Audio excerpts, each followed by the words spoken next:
Hello friends, स्वागत है आपका हमारे YouTube channel GK with me में। तो आज की क्लास हमारी रहेगी हरियाणा करंट अफेयर के बारे में।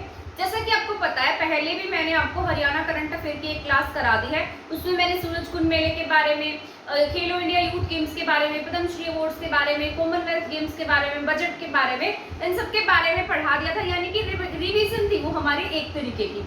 आज की क्लास भी हमारी रिवीजन के पॉइंट ऑफ व्यू से रहेगी।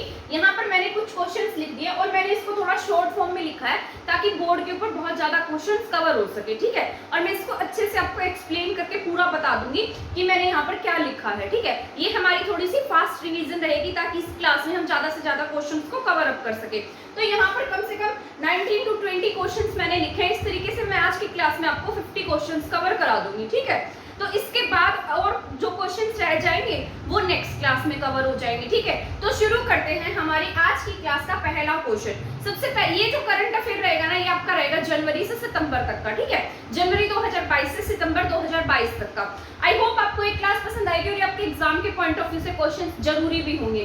तो सबसे पहले मैंने लिखा है हरियाणा जो है ना, हमारा हरियाणा ने म्यूज गोल्ड अवार्ड जीता है। क्या जीता है? म्यूज गोल्ड अवार्ड, यानी कि म्यूजिक में दिया जाता है। क्या नाम है इसका? म्यूज गोल्ड अवार्ड है। और ये कौन से सॉन्ग को मिला है? हमारे जब यहाँ से जो ओलंपिक में खिलाड़ी गए थे, ओलंपिक में जिस तरीके से जो टोक्यो ओलंपिक हुआ था उसमें हमारे हरियाणा से बहुत सारे खिलाड़ी गए थे। और वो जो सॉन्ग आया था ना, आपने सुना भी होगा, जिसमें सीएम भी थे और बहुत सारे खिलाड़ियों के बारे में उसमें बताया गया था। हमारा हरियाणवी सॉन्ग था, ठीक है। तो उस सॉन्ग को मतलब ओलंपिक सॉन्ग कह सकते हैं। तो ओलंपिक सॉन्ग को क्या मिला है? म्यूज अवार्ड मिला है। कौन सा अवार्ड मिला है? Muse award, MUSE। क्या नाम है? Muse gold award. तो ये सबसे म्यूज अवार्ड कौन से सॉन्ग को मिला है? ओलंपिक सॉन्ग को मिला है, ठीक है। इसके बाद नेक्स्ट क्वेश्चन है, जींद जिला जो है ना, इसने लिंगानुपात में वृद्धि की है। तो इसका जो लिंगानुपात है वो 996 हो गया। 1000 लड़कों पर कितनी लड़कियां यहाँ पर? 996 है। तो ये आपको याद रख लेना है। इसके बाद मोस्ट इंपोर्टेंट क्वेश्चन है, और मुझे पता नहीं ऐसा क्यों लग रहा है कि ये जो जल से रिलेटेड है ना, इसमें से एक क्वेश्चन जरूर आएगा, क्योंकि हमारे जो सेंट्रल गवर्नमेंट है उसने भी हर घर जल अभियान की शुरुआत की थी। और हमारे हरियाणा में भी जो तालाब है, तालाबों अमृत सरोवर योजना की शुरुआत की गई। हर घर जल का जो टारगेट रखा गया था 15 अगस्त तक का रखा गया था। वैसे तो सेंटर ने 2024 रखा है, लेकिन हरियाणा ने 2022 तक पूरा इसको कर लिया है, हर घर जल परियोजना को, ठीक है। तो 2022 तक हमने इसको कंप्लीट कर लिया। तो क्या पता ऐसा भी पूछ ले कि हरियाणा ने कौन सा अभियान अभी कंप्लीट किया है, या सेंटर ने इसके लिए क्या टारगेट रखा था। तो इस तरीके से आपसे कोई भी क्वेश्चन पूछा जा सकता है। तो यहाँ पर मैंने लिखा है अमृत सरोवर योजना। ये अमृत सरोवर योजना आप सभी जानते हैं, आजादी का अमृत महोत्सव इस साल मनाया गया था, है ना। 75वां आजादी का अमृत महोत्सव था और इसके तहत क्या कराने थे? बहुत सारे कार्यक्रम कराने थे। और इसके तहत हमारी हरियाणा सरकार ने भी कुछ ना कुछ टारगेट सेट किए थे कि हम इतने कार्यक्रम यहाँ तक करा लेंगे। और हरियाणा नंबर 1 पर रहा था। मतलब जो आजादी के अमृत महोत्सव के तहत सबसे अधिक कार्यक्रम कराने में हरियाणा फर्स्ट स्टेट रही थी, ठीक है। और ये मैंने सभी आपको पढ़ा रखा है पहले भी। तो अमृत सरोवर योजना की शुरुआत जो है वो किसने की थी? हमारे हरियाणा के मुख्यमंत्री ने। और कहां से की थी? सोनीपत के न्हारा गांव से। क्या नाम था इसका? सोनीपत का न्हारा गांव। और बन जाएंगे। और तालाबों के लिए भी काम किया हमारी हरियाणा सरकार ने, है ना। जो गांव थे, मतलब गांव में जो तालाब है जो सही नहीं है उनका रिनोवेट कराना, नए तालाब बनवाना। तो ये सभी टारगेट आजादी के अमृत महोत्सव को ध्यान में रखते हुए किए गए थे, ठीक है। इसके तहत 8000 तालाब बनाने का टारगेट सेट किया गया था। कितने तालाब? 8000 तालाब, ठीक है। तो ये इंपॉर्टेंट है, आप इसको याद रखिएगा। इसके बाद नेक्स्ट क्वेश्चन है आपका भी, ये क्वेश्चन भी आपका बहुत इंपॉर्टेंट है। यहाँ पर मैंने लिखा है बहादुरगढ़ के मतलब वृद्ध व्यक्ति थे जिनकी एज 96 के अकॉर्डिंग मतलब अराउंड थी, 95 थी, ठीक है। उनका नाम था मास्टर साहब। क्या नाम था उनका? मास्टर साहब। कहाँ के थे? बहादुरगढ़ के छारा के रहने वाले थे। छारा एक गांव होगा वहां का, है ना।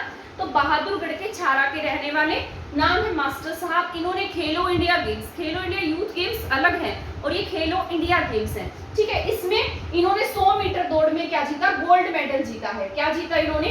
Gold medal. और अनुराग ठाकुर ने इन्हें सम्मानित किया और इसका आयोजन कहाँ पर हुआ था? नई दिल्ली में, ठीक है। तो ये आपको याद रख लेना है। तो सबसे वृद्ध थे, 96 साल के थे, 100 मीटर दौड़ में क्या जीता इन्होंने? Gold award. तो यहाँ पर लिखा है बहादुरगढ़ के छारा निवासी मास्टर साहब ने खेलो इंडिया गेम्स में 95 साल के थे वो, और उन्होंने क्या जीता? 100 मीटर दौड़ में गोल्ड जीता है। और कहां पर जीता गया है? न्यू दिल्ली में, ठीक है। तो ये आपको याद रख लेना है। इसके बाद है म्हारा गांव जगमग गांव, है ना। इसकी शुरुआत 2015 में आपके हरियाणा में हुई थी। इसके तहत मतलब कि हमारे यहाँ पर गांव में बिजली देने का जो काम है वो किया जाएगा। तो इसके तहत कुरुक्षेत्र के गांव में, कौन से गांव में, आटन गांव में क्या खोली गई है, चौथी लाइब्रेरी। हरियाणा की चौथी लाइब्रेरी किसके तहत, मारा गांव जगमग गांव के तहत। वैसे तो हरियाणा सरकार ने हाल ही में 1000 लाइब्रेरी खोलने का जो मतलब टारगेट रखा था, पर ये क्या है, आटन गांव है। आटन गांव में म्हारा गांव जगमग गांव के तहत चौथी लाइब्रेरी खोली गई है। पहली लाइब्रेरी कहाँ बनाई गई थी, करनाल में, तो ये भी आपको याद रख लेना है। इसके बाद आधुनिक शुगर मिल कहाँ पर बनाई गई है, पानीपत में है, और ये सीएम के द्वारा इसका उद्घाटन किया गया था। अभी हाल ही में मैं आपको बता देती हूँ, वैसे तो मैं आपको पढ़ा दूंगी पर मैं यहाँ भी आपको एक्सप्लेन कर देती हूँ।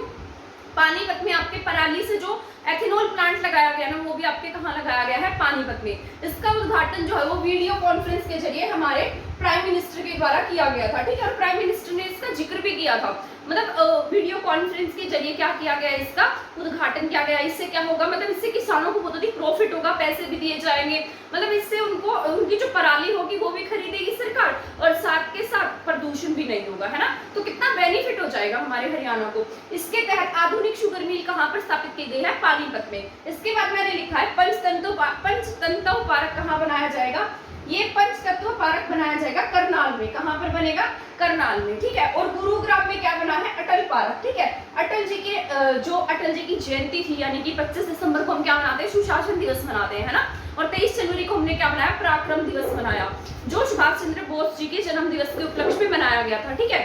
और यहाँ पर क्या है, गुरुग्राम में क्या बनाया जा रहा है, अटल पार्क बनाया जा रहा है। तो आपको याद रख लेना, गुरुग्राम में बहुत सारे मॉडल जो है वो हरियाणा सरकार के द्वारा मतलब प्रस्तुत किए गए। मतलब गुरुग्राम में बहुत ज्यादा आगे आने वाले समय में और भी ज्यादा डेवलपमेंट आपको देखने को मिलेगा। वैसे तो बहुत ज्यादा डेवलपमेंट ऑलरेडी वहां पर है, पर जो हमारी सरकार है ना, वहां पर और भी ज्यादा मतलब डेवलपमेंट करने का काम कर रही है। उसके बारे में यहाँ मैं आपको बताऊंगी। मैंने आगे लिखा हुआ है ग्लोबल सिटी के बारे में। अब मैंने लिखा है पानी को साफ करने के लिए इजराइल के मॉडल पर हरियाणा सरकार जो है ना, जिस तरीके से हमारे यहाँ पर प्रदूषित पानी है उसको साफ करने के लिए कौन से देश के मॉडल के ऊपर काम करेगी, तो मैंने यहाँ पर लिखा है इजराइल। किसके मॉडल पर काम कर रही है हरियाणा सरकार, इजराइल के मॉडल पर काम कर रही है, ठीक है। तो ये आपको याद रख लेना, इंपॉर्टेंट है ये। आपके अगर फ्रूट से रिलेटेड आए, वेजिटेबल से रिलेटेड आए, वाटर से रिलेटेड आए, है ना, तो आपको इजराइल को टिक करना होगा, क्योंकि हरियाणा सरकार जो है ना वो पानी के लिए, सब्जियों के लिए, फलों के लिए इजराइल की सहायता से यहाँ पर काम कर रही है।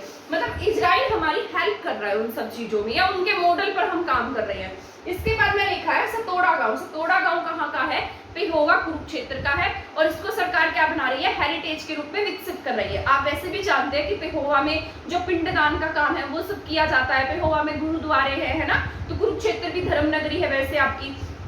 तो ये सतोड़ा गांव है, ये कहाँ का है, ये आपके कुरुक्षेत्र का है, और ये हेरिटेज के रूप में क्या होगा, विकसित होगा। हेरिटेज एक तरीके का विरासत स्थल हम कह सकते हैं, मतलब जहाँ पर पुरानी चीजें हो या जिसका कुछ इंपॉर्टेंस हो।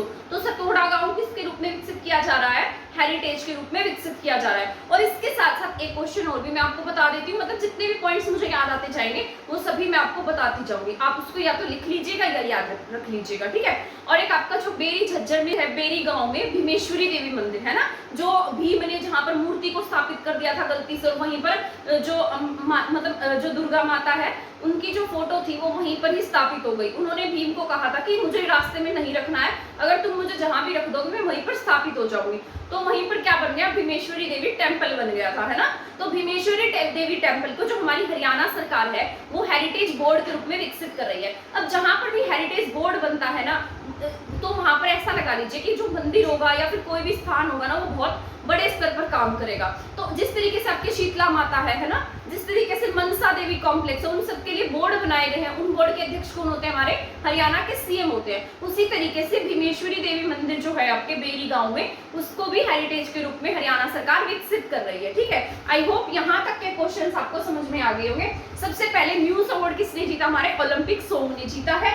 हरियाणा जींद जिले का अनुपात 996 हो गया है। अमृत सरोवर योजना की शुरुआत मतलब इसके तहत कहां से की गई थी, नाहरा गांव सोनीपत से की गई थी। इसके तहत 8000 तालाब बनाए जाएंगे। बहादुरगढ़ के छारा निवासी मास्टर तारा सिंह ने युवा खेलो इंडिया गेम्स में गोल्ड मेडल जीता है। 95 साल के अनुराग ठाकुर ने इनको सम्मानित किया है, और इसका आयोजन नई दिल्ली में हुआ था।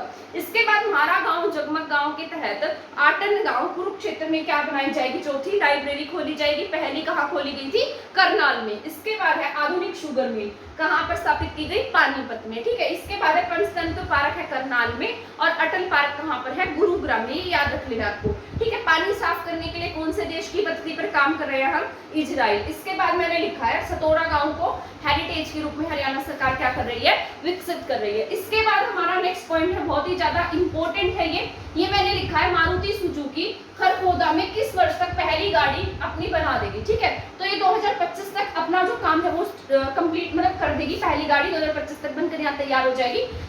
ठीक है, तो मैंने लिखा है मारुति सुजुकी खरखोदा में किस वर्ष तक पहली गाड़ी 2025 तक बन जाएगी यहाँ पर। और यहाँ पर कितने हैं, मतलब 2 प्लांट पहले हैं और ये तीसरा प्लांट है जो मारुति सुजुकी का खरखोदा में बनेगा।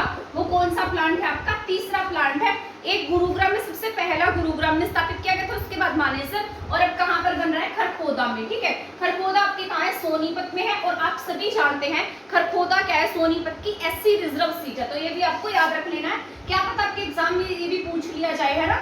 तो यहाँ पर क्या होगा, ये जो प्लांट बनेगा ये 900 एकड़ में स्थापित किया जाएगा।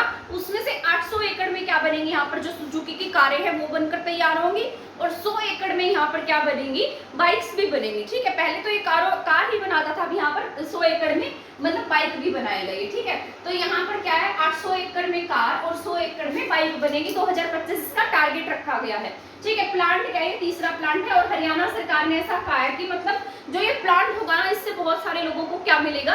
रोजगार मिलेगा। ठीक है, मैं आपको बता देती हूँ कि जो मारुति सुजुकी मतलब जो ये प्लांट है इसका जो इनोग्रेशन किया गया था, यानी कि इसका जो उद्घाटन हुआ था ना, उसमें जो हमारे प्राइम मिनिस्टर मोदी जी हैं वीडियो कॉन्फ्रेंस के जरिए इसका उद्घाटन किया था। और उस दिन जो PM थे, हमारे प्राइम मिनिस्टर थे, वो गुजरात में थे। और जो ये सुजुकी के मतलब जो सुजुकी कंपनी हमारी नहीं, आप सभी को पता है जापान की कंपनी है, जो इसके CEO थे वो भी प्राइम मिनिस्टर मोदी जी के साथ में मौजूद थे। ठीक है, तो ये आपको याद रख लेना है, आपके एग्जाम के पॉइंट ऑफ व्यू से जरूरी है। मतलब बहुत बड़ा चर्चा में टॉपिक रहा था ये। हमारे यहाँ पर इथेनॉल प्लांट का इनॉग्रेशन मोदी जी ने किया है ना, और मतलब इसी तरीके से खरखोदा में, तो ये सभी वीडियो कॉन्फ्रेंस के जरिए हुए थे। पर अगर बात की जाए फरीदाबाद की, तो वहाँ पर एक हॉस्पिटल बनाया गया है जिसका नाम है अमृता हॉस्पिटल, तो वो भी मैं आपको पढ़ा दूंगी। मैंने वैसे आपको अगस्त के करंट अफेयर में पढ़ाया भी है, और पूरी की पूरी वीडियो पूरे अगस्त के महीने की करंट अफेयर की वीडियो उसमें मतलब मेरे उसमें प्लेलिस्ट में आपको देखने को मिल जाएगी, वहां मैंने आपको बता रखा है। तो फरीदाबाद में जो अमृता हॉस्पिटल है उसका इनॉग्रेशन करने कौन आए थे? खुद मोदी जी आए थे, तो वो भी आपको याद रखना है। ठीक है, इसके बाद नेक्स्ट पॉइंट है, ये भी आपका मोस्ट इंपोर्टेंट है। हरियाणा सरकार ने गुरु तेग बहादुर जी की जो मतलब प्रकाश पर्व मनाते हैं, तो ये 400वां प्रकाश पर्व था। और ये कहाँ पर मनाया गया था? अगर प्रकाश पर्व की बात की जाए तो कहाँ मनाया गया? ये मनाया गया था पानीपत में। ठीक है, कहाँ पर मनाया गया था? पानीपत में। लेकिन इनके नाम पर जो मेडिकल कॉलेज है ना, वो कहाँ पर बनाया जाएगा? यमुनानगर में। कहाँ बनेगा? यमुनानगर में। कहाँ पर मनाया जाएगा? यमुनानगर में मनाया जाएगा। ठीक है, तो आई होप यहाँ ये आपको समझ में आ गया होगा। इंपॉर्टेंट क्वेश्चन है ये आपका। इसके बाद नेक्स्ट क्वेश्चन भी आपका इंपॉर्टेंट है। जिस तरीके से कभी कभी हम ऑनलाइन मतलब जिस तरीके से एग्जाम देते हैं या मॉक टेस्ट देते हैं, तो उसमें भी ये वाले क्वेश्चन जो है वो आते हैं। ठीक है, मैंने खुद भी बहुत सारे मॉक टेस्ट दिए, तो मैंने देखा है कि जितने भी क्वेश्चंस मैंने ये पढ़े हैं या मैं आपको पढ़ा रही हूँ, ये सभी मॉक टेस्ट में भी थे। ठीक है, तो क्या पता मतलब कहीं से भी कुछ भी आ सकता है एग्जाम में। हम एग्जाम का ऐसे प्रेडिक्शन नहीं कर सकते कि ये नहीं आएगा या ये आ जाएगा, कुछ भी आ सकता है। तो आप सब कुछ पढ़कर जाना। ठीक है, मैं तो बस आपको ये सजेस्ट करूंगी। और मैंने मतलब जो भी बच्चा ट्विटर यूज करता है, मैं एक बात और आपको कहती हूँ कि आप ट्विटर जरूर मतलब किया कीजिए, क्योंकि ना उसमें से बहुत सारे पॉइंट्स जो होते हैं ना, वो आपके हरियाणा करंट से रिलेटेड होते हैं। क्योंकि वहाँ पर सारी जो हमारे CM है या फिर डिप्टी CM है या और मिनिस्टर है, वो सभी क्या करते हैं, मतलब कुछ ना कुछ कोई ना कोई न्यूज मतलब लगाते रहते हैं। तो उसमें से भी आपका बहुत सारा करंट अफेयर तैयार हो जाता है। ठीक है, तो ट्विटर यूज करेंगे तो उसका आपको फायदा होगा आपके एग्जाम में। और जिस तरीके से जैसे E-न्यूज भी आती है, जैसे डेली हंट है, डेली हंट जरूर रखिए अपने फोन में, वहां पर भी बहुत सारे E-न्यूज पेपर होते हैं, तो वहां से भी आप कोई भी न्यूज पढ़ सकते हैं। और आप पढ़ेंगे ना तो आप उसको मतलब, क्योंकि जब हम न्यूज पढ़ते हैं ना, तो उसको इस तरीके से तो नहीं पढ़ते कि हमें उसका रट्टा लगाना है, बस हम एक बार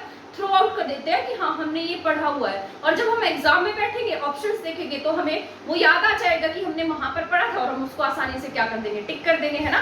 तो अभी तो आपके लिए वो यूजफुल नहीं होगा, अपकमिंग एग्जाम्स के लिए मैं आपको बता रही हूँ, क्योंकि अभी तो आपका एग्जाम बहुत ज्यादा मतलब पास में है। तो अभी इन सब चीजों पर टाइम वेस्ट ना ही करें तो अच्छा है। पर आगे के एग्जाम्स के लिए आप उसको कर सकते हैं, मतलब डाउनलोड कर सकते हैं या उसका यूज कर सकते हो, आपके लिए बहुत बेनिफिशियल रहेगा। तो मैंने तो बस आपको यहाँ पर गाइड किया है, आप कीजिए या ना कीजिए वो आपकी इच्छा है। ठीक है, तो यहाँ पर मैंने लिखा है ई फसल क्षतिपूर्ति पोर्टल। तो इस पोर्टल को जो लॉन्च किया था ना, वो किसने लॉन्च किया है? हमारे हरियाणा के CM ने लॉन्च किया है। और ये किस चीज के लिए होगा? जो ई फसल क्षतिपूर्ति, यहाँ पर जो किसानों की जो फसल है ना, है ना, जो किसानों की फसल है जैसे खराब हो जाती है, या अभी देखा था आपने बहुत बारिश आई थी और आपने बहुत सारी वीडियोस भी देखी होंगी जिसमें बहुत सारे किसानों की फसलें खराब हो गई थी। दुख की बात थी कि जो किसान मतलब अपनी पूरी जिंदगी एक फसल पे लगा देता है, अपनी कितनी सारी इनकम लगाता है और उसकी फसल ऐसे की ऐसे पानी में बह जाए तो कितनी हमारे लिए मतलब कितना उस इंसान के लिए कितनी दर्द भरी बात, दुख भरी बात होगी, है ना। तो यहाँ पर क्या कर सकते हैं, ई फसल क्षतिपूर्ति पोर्टल का उद्घाटन किसने किया, हमारे हरियाणा के सीएम ने किया है। यहाँ पर क्या कर सकते हैं,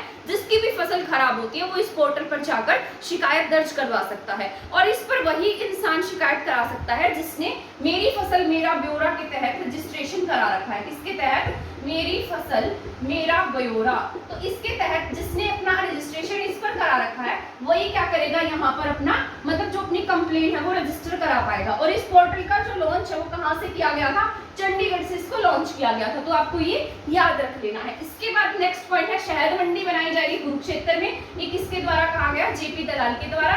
जेपी दलाल क्या है, आपके कृषि मंत्री है, मत्स्य मंत्री है, ठीक है, तो ये आपको याद रख लेना है, ठीक है। तो जेपी दलाल ने कहा कि क्या बनाई जाएगी, कुरुक्षेत्र में शहद मंडी बनेगी।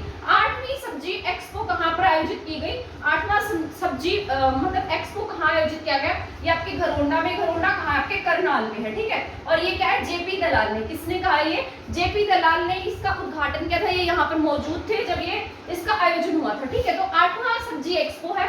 अगर पूछेगा कौन सा सब्जी एक्सपो है तो आप क्या कहेंगे, 8वां। यहाँ पर ना एक गोभी की जो किस्म है, यानी कि गोभी अलग अलग कलर की होती है ना, यहाँ पर एक अलग से कलर की गोभी की भी जो किस्म है वो भी यहाँ देखने को मिली थी, ठीक है। तो 8वां सब्जी एक्सपो क्या है, घरोंडा करनाल जेपी दलाल, आपको याद रख लेना है। इसके बाद है अभिलाषा बराक, मोस्ट इंपोर्टेंट क्वेश्चन, ये बहुत न्यूज में रहा था। अभिलाषा बराक केवल हरियाणा की ही नहीं बल्कि पूरे इंडिया की पहली भारतीय महिला है जो लड़ाकू विमान उड़ाने वाली, मतलब लड़ाकू हेलीकॉप्टर उड़ाने वाली पहली भारतीय महिला बनी है। तो क्या नाम है इनका, अभिलाषा बराक। हम क्यों पढ़ रहे हैं अभिलाषा बराक को, क्योंकि हमारे कहाँ से बिलोंग करती है, चंडीगढ़ से बिलोंग करती है, तो आपको ये याद रख लेना। क्या नाम है इनका, अभिलाषा बराक, लड़ाकू हेलीकॉप्टर उड़ाने वाली क्या है, प्रथम भारतीय महिला। इसके बाद है फर्स्ट एनिमल हॉस्टल बनाया जाएगा आपका अंबाला के उगाड़ा गांव में। कहां पर बनेगा एनिमल हॉस्टल, ये बनेगा आपके बात की जाए तो कहां पर बनेगा, अंबाला के उगाड़ा गांव में बनेगा। और जो ये एनिमल हॉस्टल है ये किसके लिए बनाया जाएगा, जो आपके मतलब जैसे कुत्ता हो गया, बिल्ली हो गया, है ना, जिस तरीके के छोटे जीव जंतु होते हैं उनके लिए। जिस तरीके से अब मान लीजिए एनिमल हॉस्टल, जिस तरीके से आपको कहीं जाना है, ठीक है, 10-15 दिन के लिए आपको कहीं जाना है और आप अपने जो भी पालतू पशु हैं उनको साथ नहीं लेकर जा सकते और घर पर भी अकेले नहीं छोड़ सकते, है ना, तो आप उनको वहां पर कुछ टाइम के लिए रख सकते हैं, मतलब उसके लिए थोड़ी बहुत फीस जो है वो देनी पड़ेगी और आप उनको वहां पर कुछ समय के लिए रख सकते हैं। तो कहाँ बनेगा, अंबाला के उगाड़ा गांव में इसको बनाया जाएगा। इसके बाद मोस्ट इंपोर्टेंट है ग्लोबल सिटी। तो ग्लोबल सिटी कहाँ पर बन रही है, गुरुग्राम में, ठीक है। ये किसकी तर्ज पर बनेगी, सिंगापुर की तर्ज पर बनेगी। ये सिटी पता है किस तरीके से होगी, मतलब एक एरिया होगा जिस तरीके से, मान लीजिए ये बहुत बड़ा एरिया है, यहाँ पर तो आपको दिख रहा है छोटा सा एरिया, तो पर मैं आपको समझाने की कोशिश कर रही हूँ कि मान लीजिए ये बहुत एक मतलब इस तरीके से बहुत बड़ा एरिया लिया जाएगा और वहाँ पर बहुत सारी बिल्डिंग होंगी, ठीक है, सिनेमा हॉल होगा और जैसे हेलीपैड होगा, मतलब हेलीपैड एक तरीके का होता है जहाँ पर एरोप्लेन्स वगैरह लैंड कर सके, ठीक है। तो इस तरीके से जैसे मॉल्स होंगे, तो इस तरीके से पूरा का पूरा एक शहर विकसित किया जाएगा। मतलब एक तरीके से आप ऐसा लगा सकते हो, उससे क्या नाम दिया गया, ग्लोबल सिटी नाम दिया गया है। क्या खाली कराया जाएगा, उस एरिया में क्या होगा, जैसे बहुत सारे फ्लैट होते हैं, फ्लैट होंगे, मॉल्स होंगे, सिनेमा हॉल होंगे, हेलीपैड होगा, सब्जी मतलब जिस तरीके से मार्केट होंगी, है ना, तो इस तरीके का सभी जो भी मतलब सामान है ना वो एक ही जगह पर अवेलेबल होगा, पूरा का पूरा शहर विकसित हो जाएगा वहाँ। उसे क्या नाम दिया गया, ग्लोबल सिटी नाम दिया गया है। और ग्लोबल सिटी कहाँ बन रही है, आपके गुरुग्राम में। और कौन से शहर, कौन से देश की तर्ज पर बन रही है, सिंगापुर की तर्ज पर, ठीक है। और इसी मतलब एक और पॉइंट बता देती हूँ, यही बता देती हूँ, मैं अलग से लिखने की जरूरत नहीं पड़ेगी, उसकी जगह मैं आपको और नए क्वेश्चन करा दूंगी। तो गुरुग्राम में वजीराबाद में, कहाँ पर, वजीराबाद में, ठीक है, गुरुग्राम के वजीराबाद में सिंची के नाम पर एक मल्टीपर्पज हॉल बनाया जाएगा। कहाँ पर, वजीराबाद में। और गुरुग्राम, वजीराबाद कहाँ पर है, गुरुग्राम में। इसके बाद सेंटर ऑफ एक्सीलेंस कहाँ स्थापित किया जाएगा, जीजेयू में। और जीजेयू में एक पॉइंट और बता देती हूँ मैं, जो आपके राज्यपाल है बंडारू दत्तात्रेय जी, वो डिस्टेंस से जो मैनेजमेंट का कोर्स है ना वो कौन सी यूनिवर्सिटी से कर रहे हैं, तो कहाँ से कर रहे हैं, वो जीजेयू से ही कर रहे हैं, ठीक है। कौन, बंडारू दत्तात्रेय जी। जब डिस्टेंस एजुकेशन का वो पोर्टल सा लॉन्च करने गए थे तब वहां पर बंडारू दत्तात्रेय जी गए थे और उसी दिन इन्होंने क्या किया है, उसी दिन वहां पर उन्होंने उस कोर्स में एडमिशन लिया है। ठीक है, तो एक्सीलेंस सेंटर ऑफ एक्सीलेंस कहाँ बनाया जाएगा, जीजेयू में। सेंटर ऑफ एक्सीलेंस का मतलब है यहाँ पर क्या होगा, टेक्सटाइल, फैशन मैनेजमेंट, इन सारे कोर्सेज यहाँ अवेलेबल हो जाएंगे।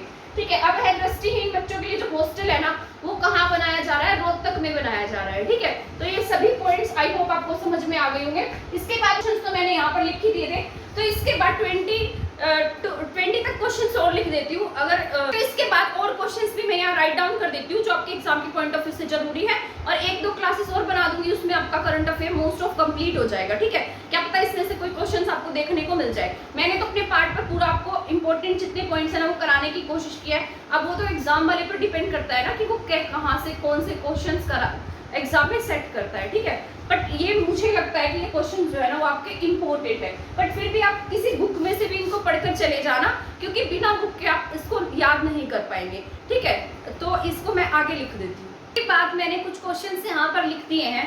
तो सबसे पहले मैंने लिखा है केंद्रीय व्यापार जिला जो बनेगा वो हमारा हरियाणा का कौन सा जिला बनाया जाएगा, तो उसका नाम है गुरुग्राम। गुरुग्राम को किसके रूप में विकसित करेगी हरियाणा सरकार, व्यापार जिले के रूप में। ठीक है, क्योंकि यहाँ पर जो मतलब जितने भी काम है ना, मैन्युफैक्चरिंग के हो, इंडस्ट्रीज हो, है ना, या फिर कोई सिटी हो, तो सभी कहाँ पर किए जा रहे हैं, गुरुग्राम में। तो व्यापार के रूप में भी किसको विकसित करेगी हमारी हरियाणा सरकार, गुरुग्राम को। इसके लिए एक मीटिंग हुई थी जिसे नाम दिया गया था RTC, यानी कि राउंड टेबल कॉन्फ्रेंस। जो अंग्रेजों के समय में शुरू हुई थी ना वो अलग है और ये अलग है। मतलब इसका मतलब क्या होता है, एक टेबल होती है, टेबल के चारों ओर ये मतलब इस तरीके से सदस्य बैठे होते हैं। तो उसमें कौन कौन मौजूद थे, हमारे हरियाणा के CM थे और डिप्टी CM थे। मतलब एक टेबल थी और इसके चारों ओर मतलब आप लगा सकते हैं कि कोई मिनिस्टर होगा, है ना, या फिर जो इससे रिलेटेड काम करते हैं वो यहाँ पर मौजूद थे। तो इसे हमने क्या नाम दे दिया, RTC। तो RTC और कुछ नहीं है, टेबल के अराउंड हम यहाँ मीटिंग हुई थी, इसमें CM और डिप्टी CM मौजूद रहे थे। ठीक है, और ये कहाँ पर हुई थी, मुंबई में। और इसके तहत ये डिसाइड किया गया था कि हरियाणा के गुरुग्राम को क्या बनाया जाएगा, व्यापार जिला बनाया जाएगा गुरुग्राम। इसके बाद नेक्स्ट क्वेश्चन मैंने लिखा है टेट्रा पैक संयंत्र कहाँ बनाया। इसके बाद मैंने लिखा है टेट्रा पैक संयंत्र कहाँ पर बनाया जाएगा, रोहतक में बनाया जाएगा। ठीक है, टेट्रा पैक संयंत्र है क्या, मतलब जिस तरीके से जो भी लिक्विड वाले पदार्थ होते हैं जो जल्दी खराब हो जाते हैं, तो उन सबको इसमें रखा जाएगा, ताकि यहाँ पर जो ये यहाँ पर इनका जो प्रिजर्वेशन है, यानी कि यहाँ पर जो इनके रखने की दर है ना वो अधिक समय तक रहे, यानी कि जो सामान है, लिक्विड का सामान है, वो बहुत जल्दी खराब ना हो। तो इसलिए यहाँ पर क्या किया गया है, टेट्रा पैक संयंत्र लगाया गया है। ठीक है, और यहीं पर क्या है, रोहतक में ही वीटा जो दूध होता है ना उसका यहाँ पर इसका भी संयंत्र है। ठीक है, तो यहाँ पर क्या मतलब बनाया जाएगा, ताकि जो भी लिक्विड पदार्थ है वो यहाँ खराब ना हो, इसके लिए टेट्रा पैक संयंत्र कहाँ बनाया गया है, रोहतक में। इसके बाद मैंने लिखा वाहन कबाड़ सेंटर, ये कहाँ पर बनाया जाएगा, मेवात कह सकते हैं या फिर हम नूह कह सकते हैं। ठीक है, और ये क्यों बनाया जा रहा है, क्योंकि जितने भी आपकी पुरानी गाड़ियां होती है या पुराना सामान होता है उनका यहाँ पर क्या होगा, मैन्युफैक्चर होगा, यानी कि यहाँ उसको नया रूप दिया जाएगा। और यहाँ पर नया रूप दिया जाएगा तो यहाँ बहुत सारे उद्योग धंधे भी स्थापित होंगे, काम करने वाले भी आएंगे, है ना, तो यहाँ रोजगार के अवसर भी क्या होंगे, बढ़ेंगे। इसका जो उद्घाटन है वो हमारे सड़क परिवहन मंत्री नितिन गडकरी जी के द्वारा किया गया था। ठीक है, ये आपको याद रख लेना है। इसको क्या बोलते हैं, वाहन कबाड़ सेंटर। ठीक है, महेंद्रगढ़ में क्या बनाया गया है, सबसे ऊंचा पक्षी घर बनाया गया। क्या बनाया गया, सबसे ऊंचा पक्षी घर बनाया गया है। कितने फुट का है, 73 फुट का है। ये महेंद्रगढ़ के बाबा जयराम धाम में स्थापित किया गया है। इससे पहले जो सबसे ऊंचा बर्ड सेंटर था ना वो आपके राजस्थान में था, नागौर जिले में। अब कहाँ है, हमारे हरियाणा में है। ठीक है, ये जो महेंद्रगढ़ के लोग हैं, इन्होंने स्थानीय लोगों ने पैसा इकट्ठा करके इसको बनाया और लगभग 30 to 40 डेज के अंदर ही इसको इन्होंने बना लिया है। ठीक है, तो कितनी अच्छी बात है, यहाँ के लोग कितना मतलब बर्ड्स के लिए कितना अच्छा काम कर रहे हैं। यहाँ पर मैंने लिखा है जननी सुरक्षा योजना के तहत जो डिलीवरी में फर्स्ट संस्थान है वो किसे मिला है, का अवार्ड जो है वो सिरसा को मिला है। जननी सुरक्षा योजना के तहत डिलीवरी में फर्स्ट जो संस्थान है, यानी कि उसका अवार्ड है या बेस्ट काम जिसने किया है वो किसने किया, सिरसा ने। इसके बाद मैंने लिखा सिविल एविएशन सेंटर। तो सिविल एविएशन सेंटर कहाँ पर बनाया जाएगा, महेंद्रगढ़ के नारनौल में। यहाँ पर क्या बनाई जाएगी, हवाई पट्टी बनाई जाएगी। ठीक है, और यहाँ पर क्या होगा, मतलब जो ये पायलट वगैरह का कोर्स करते हैं, है ना, तो यहाँ पर उनको प्रशिक्षण भी दिया जाएगा। वैसे तो इनको प्रशिक्षण देने का काम जो होता है वो 1 साल का होता है, पर यहाँ पर इनको 6 महीने में पूरे तरीके से क्या कर दिया जाएगा, ट्रेंड कर दिया जाएगा। ठीक है, अब नागरिक उड्डयन समिति के जो अध्यक्ष है वो कौन है, हमारे डिप्टी CM दुष्यंत चौटाला है। ठीक है, और ये हमारा जो हमारा एयरपोर्ट है ना हिसार वाला, वो किसके नाम पर रखा गया, महाराजा अग्रसेन के नाम पर रखा गया। तो ये आप तो सभी जानते हैं उनके बारे में।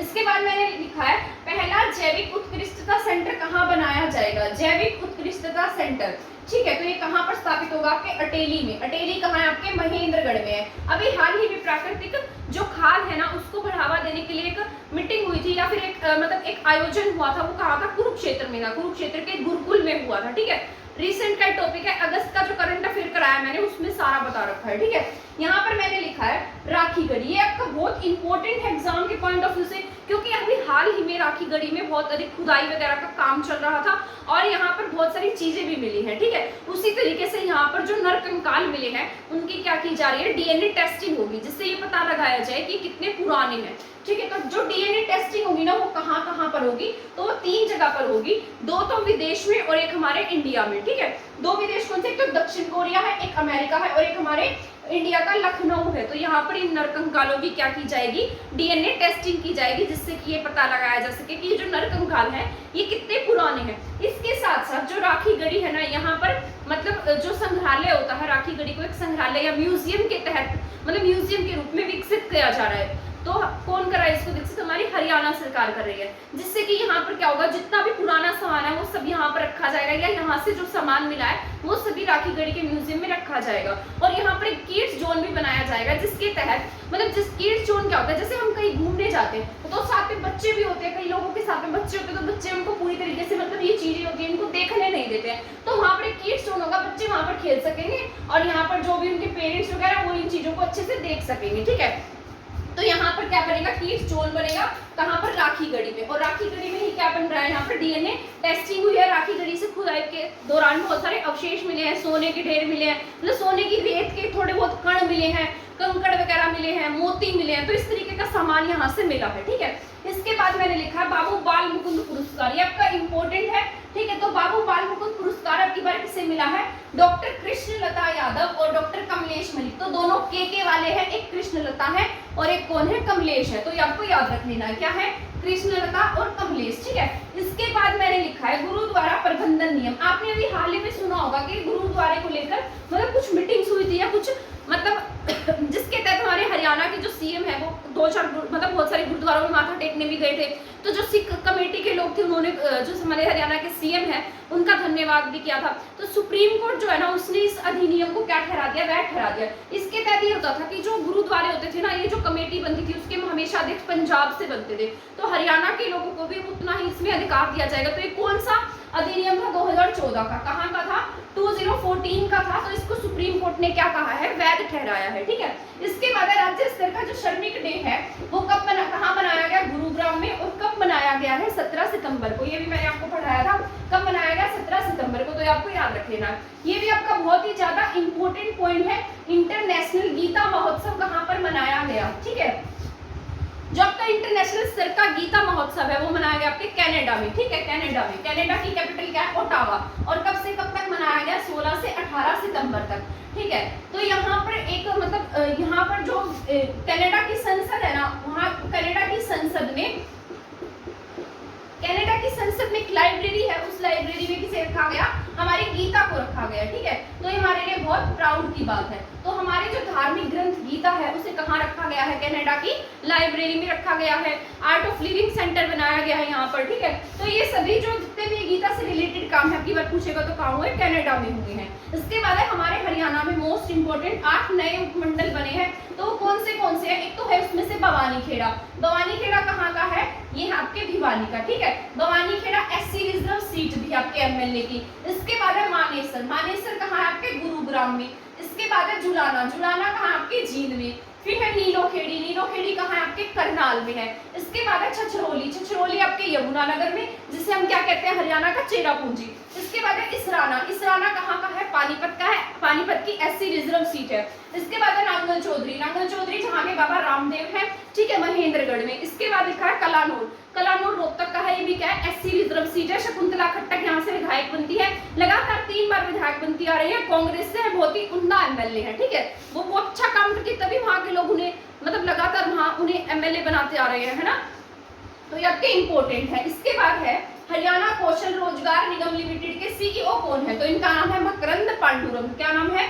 मकरंद पांडुरंग। तो आपको याद रख लेना है। इसके बाद है ब्लूमबर्ग मिलेनियर इंडेक्स के मुताबिक एशिया की सबसे इंपॉर्टेंट क्वेश्चन है ये, ठीक है। मुताबिक एशिया की सबसे अमीर महिला कौन बनी है? तो ये कौन बनी है? सावित्री जिंदल। ठीक है, बहुत ही ज्यादा इंपॉर्टेंट क्वेश्चन है। सावित्री जिंदल जो है वो एशिया की सबसे अमीर महिला बन गई है। कौन सी रिपोर्ट के अकॉर्डिंग? ब्लूमबर्ग रिपोर्ट के अकॉर्डिंग। ठीक है, और इन्होंने चीन की एक महिला है योंग हुआन, उनको भी पीछे छोड़ दिया है। आप सभी जानते हैं स्टील की ओम प्रकाश जिंदल जी की पत्नी है, क्या नाम है इनका? सावित्री जिंदल। इन्हीं के बेटे हैं नवीन जिंदल। ठीक है, इसके बाद है पहला हेल्थ एटीएम। तो फर्स्ट हेल्थ एटीएम कहां पर बनाया गया? अंबाला में। कहां बनाया गया है? अंबाला में। ठीक है, इसके बाद है दो नए ऐप लॉन्च किए गए हरियाणा सरकार के द्वारा, ये इंपॉर्टेंट भी है। एक का नाम है साथी और दूसरे ऐप का नाम है प्रयास। ठीक है, तो ये किस लिए है? साथी ऐप जो है ना, जो ये भी नशे की दवाइयां होती हैं, उसे जो खरीदेगा ना, उसके बारे में जो जानकारी वो किस पे होगी? साथी ऐप पर। जो इनके आंकड़े होंगे वो किस पर होंगे? प्रयास ऐप पर। ठीक है, तो दो ऐप है और दोनों ऐप किससे रिलेटेड है? नशे से रिलेटेड है। ठीक है, इसके बाद मैंने लिखा है पीएम टीबी मुक्त भारत अभियान की शुरुआत जो है वो हरियाणा में किसके द्वारा की गई है? ठीक है, तो ये की गई आपके हरियाणा के राज्यपाल बंडारू दत्तात्रेय जी के द्वारा। और यहाँ पर जो टीबी मुक्त हरियाणा है या भारत है, उस हरियाणा का जो टारगेट है वो 2024 तक सेट किया गया है। वैसे 2030 सेट किया गया था, लेकिन हरियाणा ये दावा कर रहा है ये जो हरियाणा है ना, वो इसके ऊपर काम 2024 तक कंप्लीट कर लेगा। तो हमारे यहाँ पर कोई भी टीबी का मरीज नहीं बचेगा। ठीक है, इसके बाद में vice chancellor of the year award किसे दिया गया? तो प्रोफेसर टंकेश्वर कुमार को। आप सभी जानते हैं प्रोफेसर टंकेश्वर कुमार सबसे बढ़िया वाइस चांसलर की श्रेणी में आते हैं और ये पहले जीजीयू के वाइस चांसलर थे। वहां इन्होंने बहुत उम्दा काम किया, इसीलिए जो हरियाणा सरकार है ना, उनका जो टाइम पीरियड है ना वो बढ़ाती गई थी। ठीक है, और अब ये कहाँ के हैं? सेंट्रल यूनिवर्सिटी महेंद्रगढ़ के वाइस चांसलर है। तो आपको याद रखना है vice chancellor of the year का अवार्ड किसे मिला है? ये मिला आपके टंकेश्वर कुमार को। ठीक है, तो यहाँ पर बाबू बाल मुकुंद पुरस्कार 2 के वाले को, एक का नाम क्या है? कृष्णलता और कमलेश मलिक। इसके बाद है गुरुद्वारा प्रबंधन कमेटी का जो ईयर था वो 2014 था। ठीक है, श्रमिक डे बनाया गया गुरुग्राम में 17 सितंबर को। इंटरनेशनल गीता महोत्सव का आयोजन कनाडा में। नए 8 उपमंडल बने हैं, खेड़ा, मानेसर, जुलाना, नीलोखेड़ी, छछरौली, इसराना, नांगल चौधरी और कलानौर। इसके बाद है हरियाणा कौशल रोजगार निगम के सीईओ बने मकरंद पांडुरंग। इसके बाद है ब्लूमबर्ग बिलियनियर अवार्ड में बेस्ट मतलब जो अमीर महिला बनी है वो कौन है? सावित्री जिंदल है। फर्स्ट हेल्थ एटीएम बनेगा आपके अंबाला में। इसके बाद है 2 ऐप थे साथी और प्रयास। इसके बाद था पीएम टीबी मुक्त भारत की अभियान की शुरुआत हमारे हरियाणा के राज्यपाल बंडारू दत्तात्रेय जी के द्वारा। 2024 इसका टारगेट है। बेस्ट अगर पूछा जाए बेस्ट वाइस चांसलर का अवार्ड मिला है तो वो टंकेश्वर कुमार को। ठीक है, इसके बाद कुछ क्वेश्चंस और मैं लिख देती हूँ, फिर वो आपको अगले जो क्वेश्चंस होंगे ना वो नेक्स्ट क्लास में कराऊंगी। ऐसे तो आप इस क्लास में बोर हो जाएंगे और बहुत ज्यादा क्वेश्चंस पढ़ेंगे भी नहीं। ठीक है, तो बाकी के क्वेश्चन नेक्स्ट क्लास में पढ़ा दूंगी। यहाँ पर 10 to 15 क्वेश्चंस और मैं यहाँ पर लिख देती हूँ। ठीक है, इसके बाद मैंने कुछ क्वेश्चंस और लिख दिए हैं जो आपके एग्जाम के पॉइंट ऑफ व्यू से बहुत जरूरी हैं। और नेक्स्ट क्लास में मैं आपको जितने भी मतलब जो करंट अफेयर हमारा रह गया है नेक्स्ट क्लास में या फिर 1-2 क्लासेस और बनेंगी उसमें करा दूंगी। ठीक है, पर एग्जाम से पहले करा दूंगी ताकि आप इसको रिवाइज भी कर सके। तो सबसे पहले मैंने लिखा है रेरा कोर्ट। रेरा कोर्ट कहाँ पर बनाया जाएगा? आपके गुरुग्राम में। इसका मतलब है रियल एस्टेट रेगुलेटिंग अथॉरिटी। ठीक है, तो ये कहाँ बनेगा? आपके गुरुग्राम में। ठीक है, इसके बाद है दादा लक्ष्मीचंद या पंडित लक्ष्मीचंद जो यूनिवर्सिटी आपके रोहतक में है, इसके जो कुलपति है वो किसे बनाया गया है? गजेंद्र चौहान को। ठीक है, तो ये आपको याद रख लेना। ये तो 1 लीनियर क्वेश्चन है, आप इसको ऐसे भी याद रख सकते हैं। इसके बाद सूचना आयोग भवन का जो नाम है ना वो किसके नाम पर रखा गया? हमारे सुभाष चंद्र बोस जी के नाम पर इनका नाम रखा गया था। ठीक है, और इसके बाद इनका जन्मदिन कब आता है? 23 जनवरी को। ठीक है, और 23 जनवरी को ही इन्होंने किसका नाम बदल दिया? सुभाष चंद्र बोस जी के नाम पर सूचना आयोग भवन का नाम रखा है। और कबीर कुटिया किसका नाम है? सीएम आवास का। किसका नाम है? कबीर कुटिया सीएम आवास। तो आपसे पूछिए अगर सीएम आवास किसका नाम है तो आप क्या टिक करेंगे? कबीर कुटिया। पहला ऑक्सीजन जोन वाला जो गांव है ना वो कौन सा बना है? तलवंडी। कौन सा है? तलवंडी हिसार में। ठीक है, कौन है आपके? देवेंद्र सूरा। ठीक है, इसके बाद हरियाणा गुरुग्राम की पहली महिला पुलिस आयुक्त बनी है। आपका बहुत इंपॉर्टेंट क्वेश्चन है, ये एग्जाम में भी पूछा जा सकता है। जब हम मॉक टेस्ट लगाते हैं ना तो मॉक आते हैं ना, जब हम किसी भी ऐप पर यानी कि कोई भी ऐप पर मॉक टेस्ट देते हैं तो मैंने ये क्वेश्चन वहां पर बहुत बार देखा है। ठीक, तो इसका नाम है गुरुग्राम की पहली महिला पुलिस आयुक्त जिनका नाम क्या है? कला रामचंद्रन है। क्या नाम है इनका? कला रामचंद्रन। इसके बाद शहर का पहला ग्रीन एनर्जी प्लांट जो है ना वो कहाँ पर लगेगा? रेवाड़ी में। कहाँ स्थापित किया जाएगा? ग्रीन एनर्जी प्लांट कहाँ बनेगा? रेवाड़ी में। इसके बाद नेक्स्ट क्वेश्चन है ड्रोन के जरिए मैपिंग करने वाला हरियाणा का पहला जिला कौन सा है? कुरुक्षेत्र है। और कुरुक्षेत्र का कौन सा शहर है? थानेसर शहर है, ठीक है, वो क्या करेगा, ड्रोन के जरिए मैपिंग करेगा। इसके बाद है हरियाणा की जो शॉर्ट फिल्म है जिसे स्पेशल जूरी मेंशन अवार्ड से सम्मानित किया गया है, तो उसका नाम है छाया। ये किससे रिलेटेड है, इसमें किसानों की जो लाइफ होती है ना उसको दिखाया गया है। किसको दिखाया गया है, किसानों की लाइफ को, ठीक है। तो ये आपको याद रख लेना। इसे कौन सा अवार्ड मिला है, स्पेशल जूरी मेंशन अवार्ड। तो सबसे पहले रेरा, रेरा कहाँ बनेगा, आपके गुरुग्राम में। इसके बाद है पंडित लक्ष्मी चंद यूनिवर्सिटी के कुलपति कौन बने, आपके गजेंद्र चौहान बने हैं। सूचना आयोग भवन का नाम किसके नाम पर रखा गया है, सुभाष चंद्र बोस जी के नाम पर। इसके बाद है पहला ऑक्सीजन गांव जॉन गांव तलवंडी गांव बना है, हिसार का है। गुड़गांव की पहली महिला पुलिस आयुक्त बनी है, इनका नाम है कला रामचंद्रन। इसके बाद है शहर का पहला ग्रीन एनर्जी प्लांट जो है वो कहाँ बनेगा, रेवाड़ी में। ड्रोन के जरिए मैपिंग की जाएगी थानेसर में। हरियाणा की शॉर्ट फिल्म कौन सी है, छाया, जिसको अवार्ड मिला है, ठीक है। इसके बाद है देश का सबसे बड़ा ईवी चार्जिंग स्टेशन बना है गुरुग्राम में। ये क्वेश्चन जो मैंने आपको सभी करा रखे हैं, पहले मैंने जब आपको हरियाणा करंट अफेयर कराया था तब मैंने ये सारे के सारे पढ़ाए हुए हैं, ठीक है। तो सबसे बड़ा ईवी चार्जिंग स्टेशन कहाँ बनेगा, गुरुग्राम में बनेगा। और वैसे आपके जो ये चार्जिंग स्टेशन है पंचकुला में भी है, और ये क्या होगा, आपके देश का सबसे बड़ा चार्जिंग स्टेशन होगा। इसके बाद चंडीगढ़ एयरपोर्ट का नाम बदलकर किसके नाम पर रख दिया गया, ये आपके शहीद भगत सिंह जी के नाम पर रखा गया है। और इसे क्या नाम दिया गया, शहीद आजम। क्या नाम दिया गया है, शहीद आजम। और किसके नाम पर रखा गया, भगत सिंह, ठीक है। इसके बाद है ग्रीन फील्ड। ग्रीन फील्ड कहाँ से कहाँ तक बनेगा, ये बनेगा आपका दिल्ली से लेकर अंबाला तक। कहाँ से कहाँ तक बन रहा है, दिल्ली से अंबाला तक, ठीक है। और कहाँ बनेगा, जो यमुना नदी होती है ना, यमुना नदी के किनारे किनारे पर बनेगा। ग्रीन फील्ड का मतलब क्या है, मतलब यहाँ पर क्या लगाए जाएंगे, पेड़ पौधे लगाए जाएंगे, ठीक है। तो ग्रीन फील्ड कहाँ बनेगा, दिल्ली टू अंबाला। इसके बाद मोस्ट इंपोर्टेंट क्वेश्चन है, पंजाबी धाम कहाँ बनेगा, कुरुक्षेत्र में। और इसी दिन मतलब यहाँ पर ये सब दिखाया गया था कि जो 14 अगस्त है ना, 14 अगस्त को हरियाणा सरकार ने एक दिवस के रूप में मनाया था, जिसे नाम दिया था विभाजन विभीषिका स्मृति दिवस। क्या नाम दिया गया था, विभाजन विभीषिका स्मृति दिवस 14 अगस्त को मनाया गया। और इस दिन मतलब इसमें ये सब बातें बताई गई थी कि जब हमारा देश आजाद हुआ तो 14 अगस्त को क्या मनाया गया, मतलब इसमें ये सब बताया गया था कि कैसे लोगों ने संघर्ष किया, कैसे लोग अपना घर छोड़कर आए हैं ना। तो बहुत सारे लोग इंडिया में आए थे, इंडिया से भी बहुत सारे लोग पाकिस्तान में चले गए थे। तो ये बहुत मतलब दर्दनाक रहा के लिए, ठीक है। तो हमारे यहाँ पर क्या है, विभाजन विभीषिका स्मृति दिवस के रूप में मनाया गया कि जिन लोगों ने अपना मतलब जिन लोगों ने अपने परिवारों को खो दिया, या जिन लोगों ने अपने घर खो दिए है ना, या फिर जो लोग अपने घर छोड़कर आए, जिन्होंने बहुत अधिक संघर्ष किया यहाँ पर आकर, उन सबके बारे में इसमें बताया गया है, ठीक है। या जो शरणार्थी थे ना, उनके बारे में बताया गया। और यहाँ पर क्या मनाया गया, पंजाबी धाम कहाँ बनाया गया है, कुरुक्षेत्र में। विभाजन विभीषिका स्मृति दिवस 14 अगस्त को, और ये कब मनाया गया, 14 अगस्त को, कहाँ पर, कुरुक्षेत्र में। और कौन मौजूद थे यहाँ पर, हरियाणा के सीएम। इसके बाद है शहीद स्मारक। शहीद स्मारक कहाँ बनाया जाएगा, रोहनाथ में। और शहीद गांव का दर्जा भी इसे दिया गया है, ठीक है। और एक मतलब इस गांव के बारे में आपकी जो बुक्स होंगी ना, उनमें भी पढ़ाया जाएगा। तो रोहनाथ गांव को शहीद स्मारक गांव का दर्जा इसलिए दिया गया है क्योंकि जब 1857 की क्रांति हुई थी, अंग्रेजों के समय की बात है ये, यहाँ पर क्या हुआ था, मतलब तब से लेकर जब हमारा देश आजाद हुआ है, आजादी से लेकर 2018 तक यहाँ पर कभी भी तिरंगा झंडा नहीं फहराया गया। यहाँ के लोग अभी भी खुद को क्या मानते थे कि हम क्या है, गुलाम हैं, ठीक है। तो यहाँ पर 2018 में 23 मार्च 2018 को हमारे हरियाणा के सीएम ने यहाँ पर क्या किया, तिरंगा झंडा फहराया था, ठीक है। और इन्हीं के मतलब जो इनकी जो स्टोरी है ना, रोहनाथ गांव है, रोहनाथ गांव की जो हिस्ट्री है ना, वो कहाँ पर दिखाई गई थी, हिसार में। हमारे हरियाणा के सीएम आए थे, तो वहाँ पर इसको नाटक के रूप में प्रस्तुत किया गया था, ठीक है। तो आई होप यहाँ तक आपको समझ में आ गया होगा। सबसे बड़ा ईवी चार्जिंग स्टेशन पंचकुला में। इसके बाद चंडीगढ़ एयरपोर्ट का नाम शहीद आजम। इसके बाद दिल्ली से अंबाला तक ग्रीनफील्ड। इसके बाद है पंजाबी धाम कुरुक्षेत्र। विभाजन विभीषिका दिवस 14 अगस्त। इसके बाद है शहीद स्मारक रोहनाथ में। आई होप यहाँ तक जितने भी क्वेश्चंस मैंने आपको ये 52-53 क्वेश्चंस कराए हैं, ये आपको समझ में आ गई होगी, ठीक है। तो नेक्स्ट क्लास रहेगी हमारी आगे की जितने भी करंट अफेयर है उसके बारे में, ठीक है। और प्लीज अगर आपको मेरी क्लास पसंद आती है, आपको ऐसा लगता है ना कि किसी बच्चे के लिए क्लास हेल्पफुल हो सकती है, तो प्लीज उसको शेयर कर देना, ठीक है। तो इसी तरीके से आगे और क्लासेस देखने के लिए हमारे चैनल के साथ बने रहिए। आज की क्लास में इतना ही था। थैंक यू, धन्यवाद।